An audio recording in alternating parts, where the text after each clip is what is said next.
રસ છે ગુજરાતની શાંતિ ડહોળવામાં। કોણ તહેવારોમાં કાંકરી ચાળુ કરીને વાતાવરણ બગાડવાનો કરી રહ્યું છે પ્રયાસ। વડોદરામાં ઘટી છે એક ઘટના અને સર્જાયો છે તણાવ। વડોદરાના પાણીગેટ વિસ્તારમાં ગણપતિ બાપ્પાના આગમન સમયે કાંકરી ચાળાની ઘટના સામે આવી છે। પાણીગેટથી માંડવી જતા રોડ પર રાત્રિના સમયે સ્વયંસેવકો શ્રીજીની મૂર્તિ લઈ જતા હતા। એ સમયે કાંકરી ચાળુ કરવાનો પ્રયાસ કરાયો। કેટલાક તત્વોએ શાંતિપૂર્ણ માહોલને ડહોળવાનો પ્રયાસ કર્યો હોવાનો સ્થાનિકો આરોપ લગાવી રહ્યા છે। એફએસએલની ટીમને સાથે રાખીને પોલીસે ઝીણવટપૂર્વકની તપાસ શરૂ કરીને 8 શંકાસ્પદ શખ્સોને ઝડપી લીધા। વડોદરા પોલીસ કમિશનરે આ અંગે કહ્યું કે પોલીસે ઝડપી કાર્યવાહી કરી તપાસ હાથ ધરી છે। પોલીસ આવા તત્વો સામે કડક કાર્યવાહી કરી છે અને ગણેશ આગમન યાત્રા શાંતિપૂર્ણ રીતે પૂર્ણ થાય તે માટે ચુસ્ત બંદોબસ્ત ગોઠવ્યો છે। ઇનપુટના આધારે આપણે લગભગ 8 ઇસમોને પૂછપરછ માટે આપણે લીધી છે।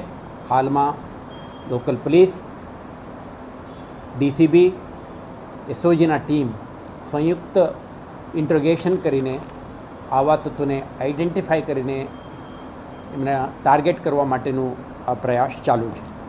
સાથે સાથે આપણા મળેલ ઇન્ટેલિજન્સના આધારે સમગ્ર વિસ્તારમાં આપણા એક સર્ચ ઓપરેશન પણ પ્રગતિમાં છે।